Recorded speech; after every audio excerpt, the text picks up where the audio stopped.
టెక్కలిలో MLC Duvvada Srinivas family వివాదం కొనసాగుతోంది. శనివారం రాత్రి టెక్కలి అక్కవరంలోని కొత్త ఇంటి వద్ద ఉద్రిక్తత చోటు చేసుకుంది. నిచ్చెన వేసి ఫస్ట్ ఫ్లోర్లోని నివాసంలోకి వెళ్లేందుకు ప్రయత్నించిన వాణి, ఆమె కుమార్తెలను మాధురి అడ్డుకున్నారు.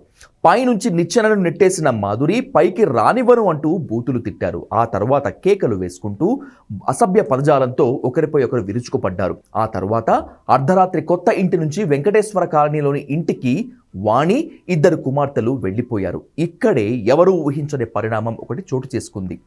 దువ్వాడ శ్రీనివాస్ నివాసం ఉంటున్న కొత్త ఇంటిలోకి వెళ్లవచ్చంటూ వాణికి గురువారం కోర్టు ఉత్తర్వులు ఇవ్వగా, శుక్రవారం కొత్త ఇంటిని మాధురి పేరిట రిజిస్ట్రేషన్ చేసి ట్విస్ట్ ఇచ్చారు ఎమ్మెల్సీ శ్రీనివాస్. శుక్రవారం నుంచి అక్కవరంలోని కొత్త ఇంటిలో మాధురి ఉండటంతో అందరూ ఒక్కసారిగా షాక్ అయ్యారు.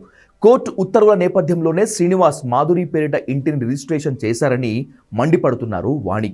తిరిగి కోర్టును ఆశ్రయించేందుకు సిద్ధమయ్యారు దువ్వాడవాణి. అయితే ఇక్కడ సోషల్ మీడియాలో పలువురు మాధురి వైఖరిపై ఆసక్తికర కామెంట్స్ చేస్తున్నారు. ఆమె మీడియాతో మాట్లాడుతూ దువ్వాడ శ్రీనివాస్ను శ్రీను అనడం చూసి షాక్ అవుతున్నారు.